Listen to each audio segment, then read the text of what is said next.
Hello everyone and welcome back to another Quantopian tutorial video, and in this video we will be talking about our strategy and how we can use indicators in Quantopian. So if you don't know what an indicator is, it is a measurement that uses an equation to calculate what it is, and they're very helpful when it comes to algorithmic trading. I'm going to open up this charting software that I have, and the indicator that we will be using is RSI Filter. So if you look at the middle band over here, this wavering blue line is called the RSI, which stands for Relative Strength Index. Right now we're looking at the AMD stock, and I picked this stock because it has a history of going from this small dotted line of 30 to the top dotted line of 70, which means it's overbought. What we want to use for this strategy is buying into AMD when it's low over here and selling once it's high over here. You can see how in almost all of these cases we would be making money. So that's our strategy, buying when it's oversold and selling it overbought. But how can we incorporate this RSI algorithm into our Quantopian algorithm? And I already put it in here, but this is what your algorithm looks like right here. But there is another module called Talib, which is used to create indicators and such in Python code. So if we just import Talib, we won't do all the calculations yet, but let's just get started in working on our algorithm. So we can just delete everything from the last video, as that was just a test. We'll just say pass right here. And so I talked about how we will be using AMD.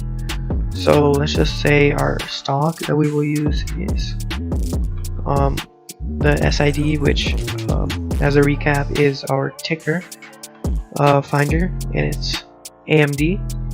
But if you think about it, once we sell AMD, do we really want to be waiting until we get an opportunity?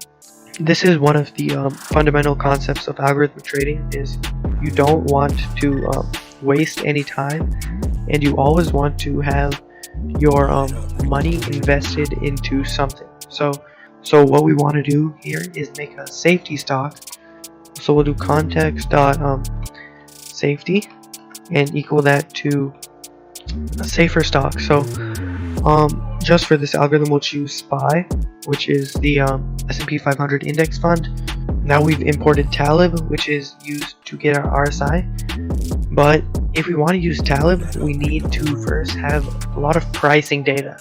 And this is why last video I told you I'd explain more on this data input, this data argument that our trade function has.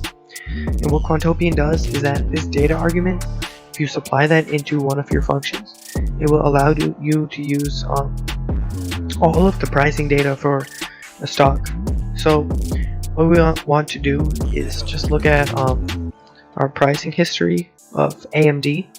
So if we look at AMD prices, we can put that in data dot history, our which SID we want to use, which is AMD.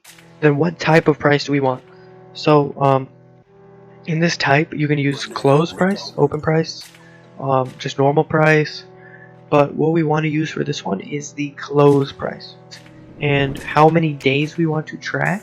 I found that using around 40 to 50 days for pricing data is very helpful for developing a similar RSI model. I will just use 47, or I'll just use 40 for now, and 1 day. So each candlestick over here and this chart represents 1 day. Now that we have our AMD pricing, what we want to do is create our RSI model out of this. So we'll just say RSI is equal to Talib, which is what we imported, RSI, and if you don't know the inputs on this, that's completely fine. But what we have to do is just put in our AMD prices, and then a time period, which we'll do 14, which is once again RSI 14. So if we return this RSI model now, it will just send us a list of the past 14 RSIs, because that's our time period. So if we want to find the day's RSI, we can just use list slicing and find the last element, which will be their most recent RSI. What our strategy entails is that if our RSI is less than 30, our stock, which is context.stock, is not in our positions, so not in context.portfolio.positions, then we want to order buy with all of our money into our stock, which is AMD, and we want to do a full buy. So with percentage, that would be 1. So next we will have our second model, which says if RSI is greater than 70 and our stock is in our positions, then we should order target percent, but instead of using 1 for our stock, we should sell, liquidate our position. But remember that we don't want all of our money to just be lying around and not appreciating. So we also want to run an order for buying into our safe stock at 1.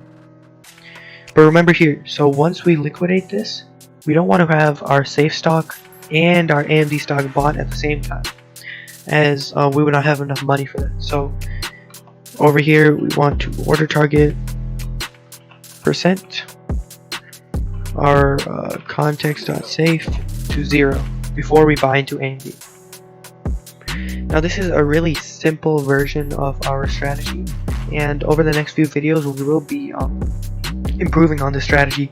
But if we want to just run this, it looks like we should be able to run this. And before we run this, we always want to build to make sure we don't have any syntax errors. And looking at this, we have an error on line 25. Let's see what that is. Order target percent context dot. Oh, we forgot to put safety. So let's just fix that real quick. 0 and build again. And it looks like it's working so far. So we'll just cancel this and run a full backtest.